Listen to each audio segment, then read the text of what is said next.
Jangan lupa subscribe YouTube channel Metro TV News dan jangan lupa nyalakan notifikasinya.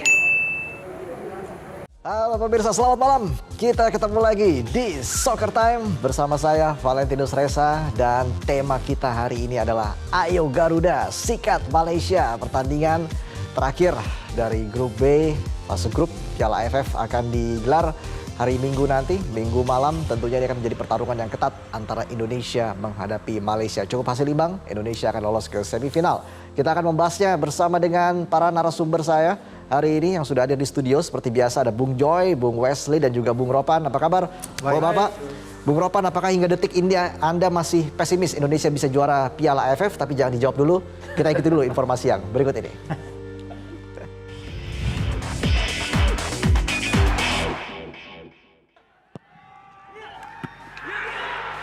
Timnas Indonesia untuk sementara memimpin klasemen grup B Piala AFF 2020. Skuad Garuda mendapatkan 7 poin sama dengan Vietnam tapi unggul selisih gol. Sementara dengan Malaysia, Indonesia unggul 1 poin. Lantas seperti apa wajah Indonesia pada 3 laga yang sudah dilalui di fase grup Piala AFF 2020? Seperti diketahui, Timnas Indonesia melakoni laga pertamanya di Piala AFF 2020 dengan menghadapi Kamboja. Dalam duel yang digelar di Bishan Stadium itu, pelatih Indonesia, Sinteyong, memakai formasi 4-1-4-1 yang sering dipakai pada laga sebelumnya. Walau menang dengan skor 4-2, 2 gol yang bersarang ke gawang Syahrul membuat performa skuad Garuda dianggap masih meragukan, terlebih di lini belakang. Menghadapi Laos di laga kedua yang disebut Sinteyong sebagai tim terlemah di grup B, pendekatan bermain menyerang pun dipakai. Menggunakan formasi 4-3-3, komposisi lini belakang dan depan dirombak total. Tampil sangat dominan, Timnas Indonesia pun berpesta gol ke gawang Laos dan mengakhiri pertandingan dengan skor cukup telak 5-1.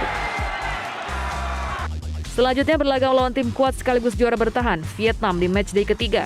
Sinteyong memilih memakai taktik parkir bus dengan formasi dasar 5-4-1. 2 wingback, Asnawi Mangkualam dan Pratama Arhan, bermain disiplin untuk menjaga pertahanan. Sementara trio bek tengah dipercayakan pada Fahrudin Arianto, Dewangga dan Rizky Ridho.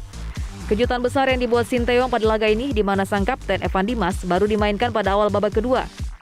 Dari awal Sinteyong menyadari bahwa kekuatan Vietnam jauh lebih baik dari Timnas Indonesia. Sehingga dia berusaha skuad Garuda tidak kalah dan memang menargetkan minimal meraih 1 poin. Timnas Indonesia masih punya 1 laga di fase grup Piala AFF 2020. Skuad Garuda akan berjumpa Malaysia pada duel hidup dan mati di Bishan Stadium pada 19 Desember mendatang. Jika ingin lolos ke semifinal, maka skuad Garuda tidak boleh kalah dari Malaysia. Hasil imbang sudah cukup membuat Indonesia paling tidak menjadi runner-up grup B dengan asumsi Vietnam menang atas Kamboja.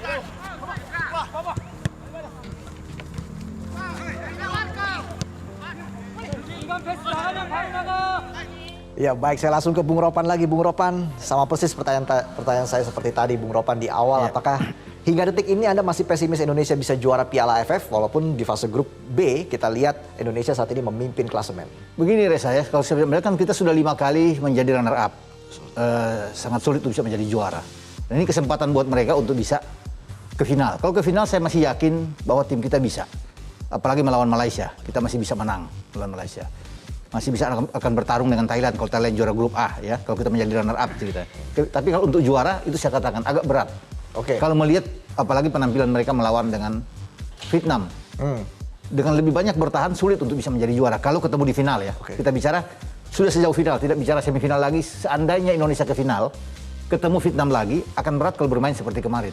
Dengan hanya menumpuk banyak pemain, mengharapkan mungkin draw, tambahan waktu atau adu penalti, ini akan sulit. Karena secara kualitas kan Sinteyong ini lebih tahu dengan timnya bahwa untuk mengalahkan Vietnam itu sulit.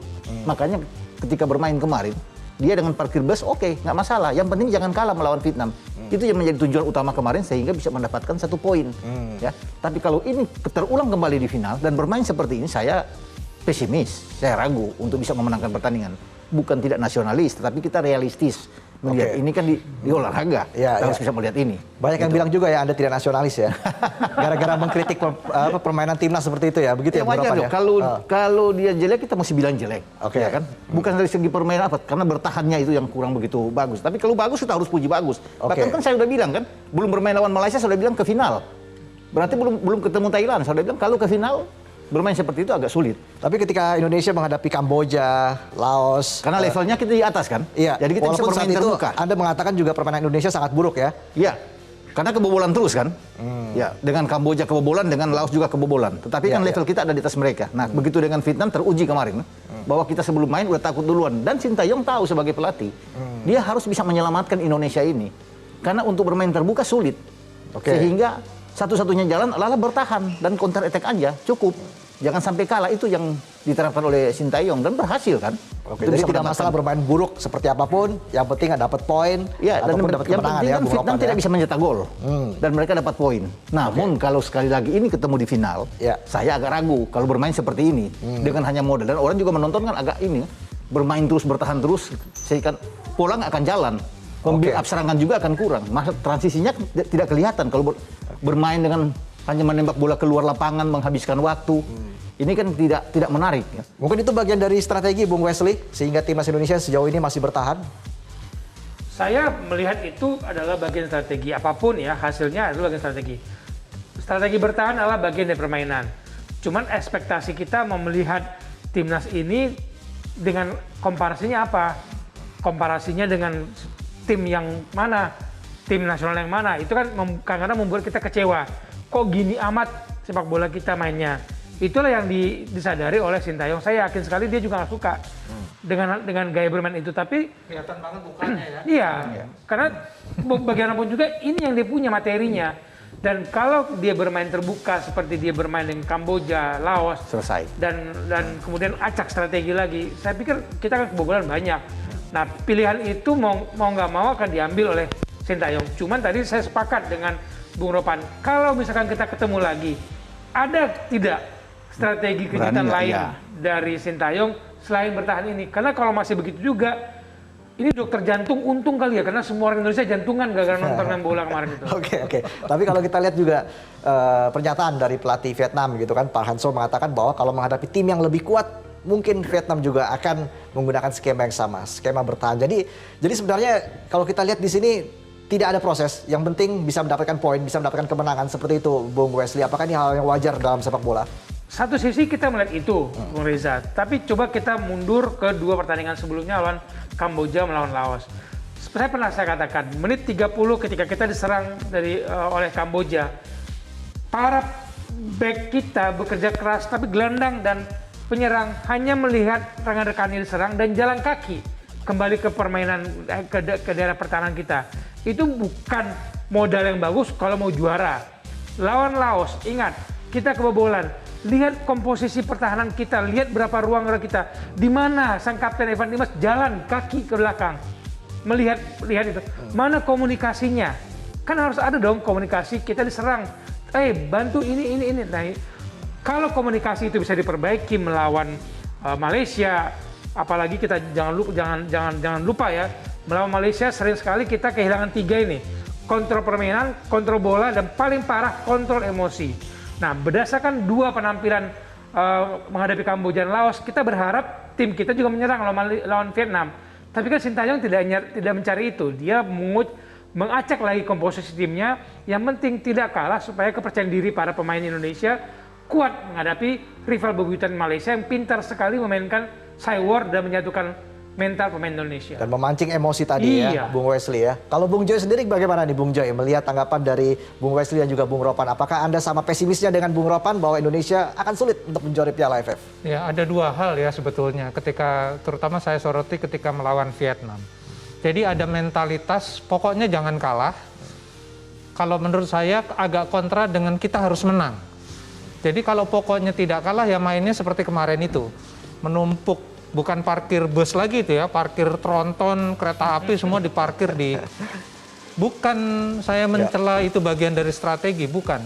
Tapi bagian dari strategi sekalipun, kita tetap ada rencana untuk menyerang kan sebetulnya. Entah itu dengan counter attack, entah itu dengan umpan-umpan jauh, meninggalkan 2 atau 3 pemain di sekitar pertahanan lawan, tapi kan itu tidak terjadi sama sekali. Ada 1 shot on target pun itu menurut saya bukan dari building up permainan bertahan kemudian melakukan counter attack, bukan. Nah, sehingga jelas kelihatan sebetulnya memang kualitas pemain sekarang ini memang jauh di bawah Vietnam. Meskipun Vietnam sendiri mainnya jauh dari bagus. Bahkan mereka cuma punya ada 1 shot on target juga. Ya, ya. Ada 8 lainnya shot off target. Jadi sebetulnya mereka punya peluang untuk mencetak gol. Hanya memang mereka tidak punya keberuntungan kemarin dan memang disiplin sekali pertahanan Indonesia karena memang tujuannya hanya satu, pokoknya jangan kebobolan, jangan kalah. Nah, benar kata Ropan, kalau itu bermain lagi, katakanlah melawan Vietnam lagi, nanti di final misalnya, atau ketemu Thailand nanti di semifinal, selesai karena kita hanya mengharapkan itu. Kalau kita punya rencana menyerang atau bermain dengan strategi menyerang dengan pertahanan bagus juga, kan ada peluang untuk menang. Tapi kalau hanya bermain bertahan, peluangnya cuma nggak kalah atau draw. Kita tidak punya peluang menang, ya kan? Nggak ada peluang menang untuk itu. Sehingga memang komposisi pemain, kualitas pemain yang ada sekarang memang tidak cukup untuk sampai pada level juara. Sampai final barangkali oke. Tetapi untuk sampai menjadi juara butuh lagi keberuntungan seperti kemarin ketika melawan Vietnam. Kita hanya berharap Vietnam tidak mencetak gol dan mereka memang lagi apes waktu itu tidak bisa mencetak gol. Tapi kalau ketemu Terasil Dangda misalnya nanti di semifinal, saya yakin bakal bobol gitu. Karena memang kita tidak punya planning untuk menyerang atau tidak punya kualitas untuk melakukan serangan balik. Oke, baik. Lalu berikutnya juga nanti kita akan membahas seperti apa kualitas yang dimiliki oleh Malaysia sejauh ini, peta kekuatannya seperti apa. Saat lagi tetaplah di Soccer Time. Timnas Indonesia akan berjumpa Malaysia di National Stadium pada laga pamungkas Grup B Piala AFF 2020 hari Minggu. Ini akan menjadi laga ke-9 bagi kedua tim di ajang Piala AFF. Dalam 8 pertemuan sebelumnya, kedua tim sama-sama saling mengalahkan. Pertemuan Indonesia dan Malaysia dikenal memiliki sejarah rivalitas panjang dalam dunia sepak bola. Pertandingan kedua negara selalu menyajikan cerita menarik sekaligus dramatis. Timnas Indonesia memenangi 39 laga dari 96 pertemuan, sedangkan Malaysia unggul dalam 36 pertandingan. Sebanyak 21 laga berakhir dengan hasil imbang. Jumlah duel ini terbanyak antar negara sesama Asia Tenggara. Meski begitu, keunggulan rekor kemenangan tak lantas membuat Indonesia bisa tersenyum lebar. Faktanya, dari koleksi trofi di ajang resmi, timnas Malaysia lebih unggul dari Indonesia. Tim berjuluk Harimau Malaya itu tercatat 1 kali menjadi juara Piala AFF. Sementara pencapaian maksimal tim Garuda hanya menjadi 5 kali runner-up Piala AFF. Sekali lagi, Malaysia memang bukan lawan enteng bagi tim Garuda. Mereka kerap jadi momok menakutkan. Tercatat timnas Indonesia bahkan 2 kali kalah dari 2 pertemuan terakhir pada kualifikasi Piala Dunia 2022. Karenanya di laga nanti pertandingan diprediksi berlangsung panas. Terlebih kedua tim sama-sama menjalani laga hidup mati meskipun Indonesia hanya membutuhkan hasil imbang untuk memastikan tiket ke semifinal Piala AFF 2020. Baik, menarik tadi kita membahas soal bagaimana kekuatan Indonesia sejauh ini. 3 laga sudah dilakoni, memimpin klasemen dengan 7 poin begitu dari hasil 3 laga tersebut, termasuk menahan imbang Vietnam. Ini menarik kan kalau kita berkaca dari Vietnam ya, tim yang digadang-gadang bisa menjuarai Piala AFF di tahun ini, Bung Ropan. Kemarin ketika menghadapi Vietnam, artinya tidak ada pilihan bagi Sintayong untuk bertahan. Terpaksa, tidak ada alternatif lagi untuk melakukan merombak formasi. Banyak yang mengatakan bahwa ini adalah bagian dari strategi. Banyak yang mengatakan itu, ya. Tetapi Sintayong kan tahu dengan kemampuan kualitas pemain kita. Dan ini kalau dalam tanda kutip, saya bilang ini terpaksa dia melakukan itu. Karena memang nggak ada pilihan lain. Dia nggak mungkin akan bermain ofensif, agresif lawan Vietnam. Kan selesai, dia udah lihat di sini. Bermain terbuka pasti kalah. Jadi satu-satunya jalan untuk bisa kita selamat yaitu dengan keterpaksaan dia harus bermain. Jadi beda. Karena dia tidak punya plan B lagi seperti kalau dia bermain di Korea. Di Korea mereka bisa mengalahkan Jerman 2-0 di Piala Dunia. Karena dia punya plan, mereka bisa mengalahkan dengan kemampuan tim dia. Ada Son Heung-min, Lee Jae-sung di sana, Hang Zhou, pemain-pemain yang bagus yang dia tahu ini bisa kalau counter attack jalan, mereka bisa mengalahkan Jerman dan itu yang terjadi. Di kita, Sintayong tidak melihat itu. Karena yang dia lihat adalah satu-satunya adalah bertahan. Makanya, artinya maksud Anda bahwa pemain kita, pemain timnas Indonesia tidak punya kualitas untuk mengikuti skema yang diterapkan oleh Sintayong. Kan beda. Kualitas pemain-pemain Korea dengan Anda bisa lihat sendiri, jauh dengan pemain-pemain kita. Ya kita passing aja salah, kontrol bola masih salah. Itu yang dikeluhkan oleh Sintayong selama ini kan dia marah-marah seorang pemain nasional. Nah, kenapa dia kemarin bermain dengan untuk pertama kali memainkan 3 bek tengah? Karena itu, keterpaksaan itu. Rizky Ridho dimainkan, Dewanga dimainkan di sana, Fakhrudin dimainkan, Pratama Rahan di kiri. Kemudian ada Asnawi di kanan. Ya. Dia mengorbankan Evan Dimas. Benar. Kalau saya nggak apa-apa, bagus dengan Rahmat Irianto yang ditaruh sana dipasangkan dengan Ricky Kambuaya, Witan di kanan dan Irfan Jaya.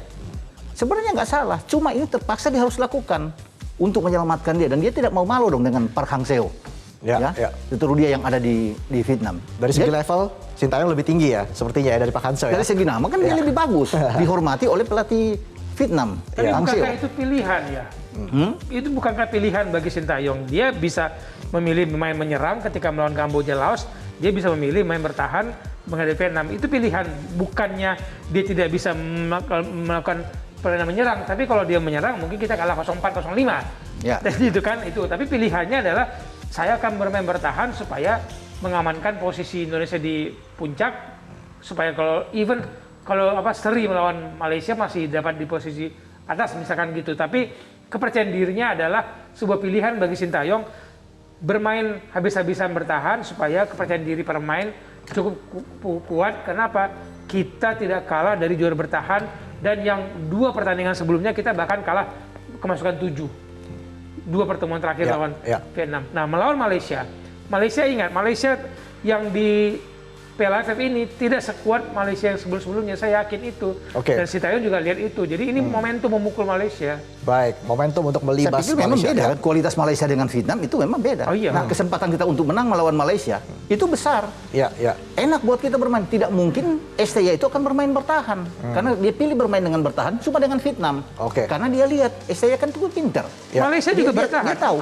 Formasi 4-1-4-1, satu penyerang dia mainkan di melawan Vietnam, bobol 3. Iya, karena dia tidak banyak bertahan banyak. Iya, Dia masih bisa menembak 6 kali lawan Vietnam, iya. dan ada 4 on target. Kita udah bisa bikin 9 gol loh, walaupun lawannya Kamboja dan Laos. Tapi kita bisa bikin gol kan sebetulnya. Iya. Ya. Baik, Bung Joy. Kita punya kemampuan itu. Baik, dari statistik sebelumnya, dari hasil pertandingan sebelumnya kan kita tahu bagaimana Vietnam melibas Malaysia. Dan kita akhirnya bisa menahan Vietnam. Artinya dari segi level permainan, apakah bisa dibilang kita di atas Malaysia, Bung Joy, dengan hasil pertandingan seperti itu? Kalau di atas kertas kan Malaysia kalah 0-3 dari Vietnam. Kita menahan dengan segala permainannya yang saya bilang itu sangat tidak mengesankan, kita menahan Vietnam. Jadi di atas kertas sebetulnya kita ada sedikit di kualitasnya dari Malaysia. Tapi persoalannya adalah apa yang akan dipilih Sintayong nanti. Apakah akan tetap pragmatis, pertahanan kuat dengan permainan menyerang juga yang juga baik, atau dia akan memilih bertahan total lagi supaya tidak kebobolan dan tetap bisa melaju ke semifinal, kan itu. Kalau saya sih, kalau boleh saya berbicara sama Sintayong, udahlah main saja seperti ketika melawan melawan Laos dan Kamboja. Karena kita bisa bikin gol, kita bikin 9 gol. Meskipun lawannya di bawah kita. Malaysia kan seperti Wesley bilang tidak sekuat sebelum-sebelumnya, skuad yang dulu. Dan mereka kalah juga 0-3 dari Vietnam. Tergantung apa taktiknya ya. Kalau taktik Malaysia barangkali juga parkir tronton di depan gawang, barangkali juga tidak kebobolan, tapi mereka kebobolan lawan Vietnam. Sehingga sebetulnya kita punya kesempatan besar sekali untuk menang. Meskipun hasil imbang tetap kita bisa lolos. Jadi pilihannya menurut saya kita punya kemampuan untuk mencetak gol. Kita punya pemain-pemain yang hebat untuk bisa mencetak gol walaupun masih pada level ini. Tapi kita punya kemampuan untuk mencetak gol. Lawan Malaysia mentalitasnya jangan sampai kalah, tapi harus menang. Karena itu harus mencetak gol. Itu yang barangkali basis dari olahraga itu kan, kalau kita bicara charternya IOC, charternya Olimpik kan bermain untuk menang. Ya kan, sehingga kemudian itulah yang menjadi dasar semua sebetulnya dalam etika olahraga, bermain untuk menang. Sehingga kemudian suap dan macam-macam itu sangat bertentangan. Setuju. Nanti kita akan bahas membedah taktik lebih jauh lagi antara Indonesia menghadapi Malaysia setelah Headline News sesaat lagi. Tetaplah di Soccer Time. Kita masih di Soccer Time dan kita masih membahas soal performa timnas Indonesia di Piala AFF 2020. Bung Joy, sebelum kita membahas formasi antara Indonesia dan Malaysia, ini menarik kalau kita membahas soal kiprah Sintayong yang sudah melatih Indonesia mungkin sekitar 2 tahun ini, Bung Joy. Anda melihat seperti apa sebenarnya kiprah dari Sintayong? Kita tahu di awal ketika Sintayong ditunjuk pertama kali oleh PSSI melatih timnas Indonesia, banyak kicauan-kicauan, Indonesia dilatih pelatih asing lagi. Apakah nanti tidak ada perubahan yang signifikan untuk timnas Indonesia? Dan sekarang Sintayong ramai di media sosial, bahkan ada tagar stay. Wah, jadi artinya Sintayong sudah mendapatkan banyak dukungan sekali nih dari para netizen dan juga dari para pecinta timnas Indonesia. Bagaimana Anda melihat situasi seperti ini? Ya, kalau melihat dari CV-nya dia yang sudah di Piala Dunia, sebetulnya kan ini sebetulnya pelatih punya kelas kan. Kalau kita lihat kiprah Korea di Piala Dunia terakhir yang dipegang dia juga kan mengesankan sebetulnya. Cuma problemnya ketika dia masuk ke Indonesia kan dia dibebani oleh tugas yang menurut saya bahkan pelatih sekelas Dewa pun tidak akan mungkin, karena dia harus megang 3 tim, ya kan? Yang senior, yang U21 dan 19. Yang 21 dan 19 memang dia tidak pegang full, tapi dia memang diserahi tanggung jawab untuk juga membuilding tim ini, dan itu tidak mungkin sanggup. Tetapi yang saya sangat terkesan sebetulnya, meskipun tugas dia di 21 dan 19 sebetulnya juga punya peran yang cukup karena dia bisa melihat pemain-pemain muda dan dia memutuskan untuk memotong satu generasi, menurut saya luar biasa. Problemnya adalah sebetulnya yang dia tarik ke timnas sekarang memang pemain-pemain terbaik yang ada di Indonesia saat ini. Kita punya pemain-pemain juga yang ada berkiprah di luar negeri, dia ambil juga. Dan lalu kenapa dia kemudian mengajukan permohonan untuk naturalisasi? Barangkali dalam tanda kutip dia cukup frustasi dengan kualitas yang ada. Ya ini yang terbaik, tetapi untuk sampai ke level yang dia inginkan memang mungkin masih agak jauh ya. Sampai bahkan beberapa minggu lalu sebelum ke AFF dia masih Passing. Bimbang sekali dengan bagaimana pemain-pemain ini tidak bisa melakukan passing dengan baik. Oke. Dan ini yang menurut saya memang kualitas pemain Indonesia ya hanya sampai di sini. Oke. Untuk standar Sintayong yang sudah melakukan banyak hal sebetulnya. Salah satu yang paling revolusioner adalah yang memotong satu generasi.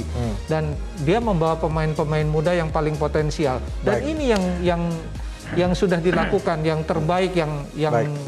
Sintayong lakukan, tetapi memang kualitasnya belum mumpuni, belum mencukupi. Mudah-mudahan bisa masuk ke semifinal, lolos ke final. Kalau menjadi juara, menurut saya ada satu hal yang, ini kalau kita ngomong jauh ya, ada satu hal yang saya khawatirkan. Apa itu? Jangan-jangan persoalan, orang-orang mengira persoalan sepak bola Indonesia selesai dengan juara AFF. Padahal problem kualitas di Liga Domestik yang untuk pemain-pemain nasional, yang untuk menjadi sumber pemain nasional itu sebetulnya masih jauh, masih banyak sekali problem di sini. Jadi saya berharap mudah-mudahan, kalaupun bisa juara, kita hanya berharap ini persoalannya belum selesai. Sintayong masih harus bekerja keras lagi untuk membuat tim ini sesuai dengan keinginan dia, standar dia minimal yang nggak usah seperti Korea Selatan lah. Dekat-dekat dengan Thailand lah paling tidak. Baik. Ini sebetulnya tugas utama dia 2-3 tahun ke depan. Baik, Bung Ropan, ini kan sebuah pilihan hidup dari Sintayong. Dia memilih untuk pelatih Indonesia. Sebelumnya ada tawaran dari Tiongkok, tawaran dari Jepang. Tapi Sintayong memilih Indonesia dengan kualitas pemain yang memang seperti itu. Akhirnya dia memilih untuk melatih timnas Indonesia, Bung Ropan. Ini kan sebuah pilihan hidup dari Sintayong dan dia harus menerima resiko seperti itu, Bung Ropan.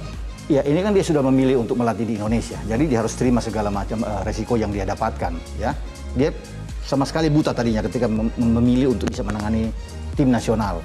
Apalagi ketika dia masuk kan ada pandemi yang mengguncang ya.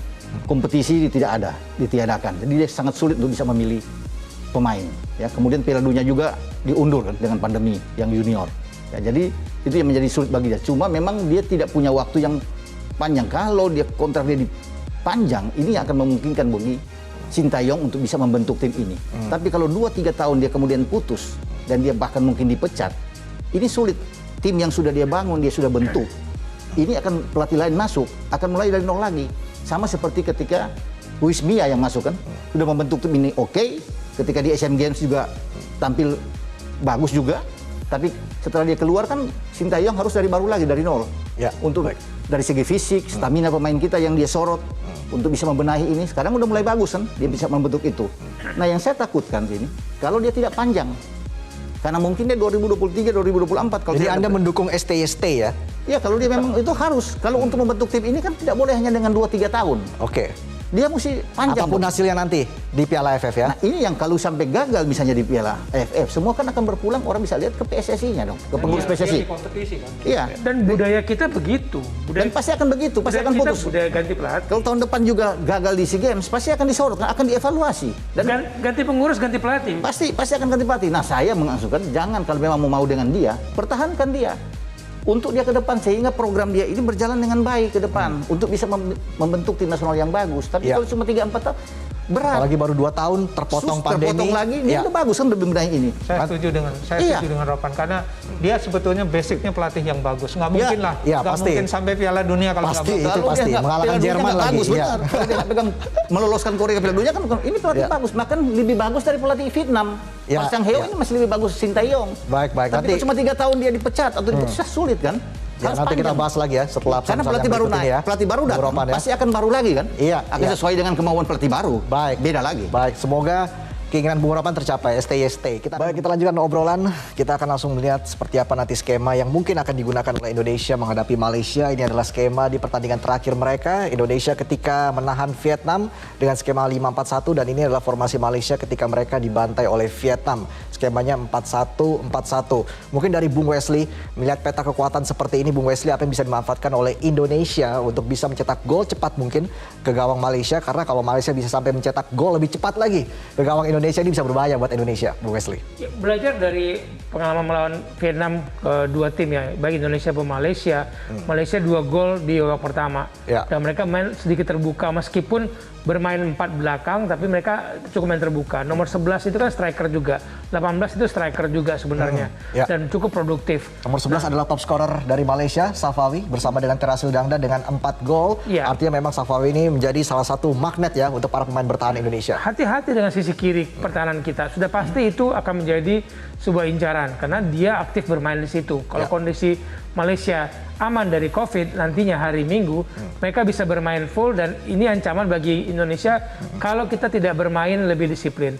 Yang saya khawatir adalah mereka tahu bagaimana merusak emosi, merusak konsentrasi para pemain kita sehingga ada kartu merah yang nggak perlu, ada pelanggaran-pelanggaran yang nggak perlu yang menguntungkan Malaysia. Karena apa? Pemain Indonesia gampang sekali bermain di luar kontrol. Lihat lawan Vietnam kemarin. Bukankah kaki-kaki pemain kita kadang-kadang terlalu tinggi untuk dibilang itu sebuah permainan sepak bola?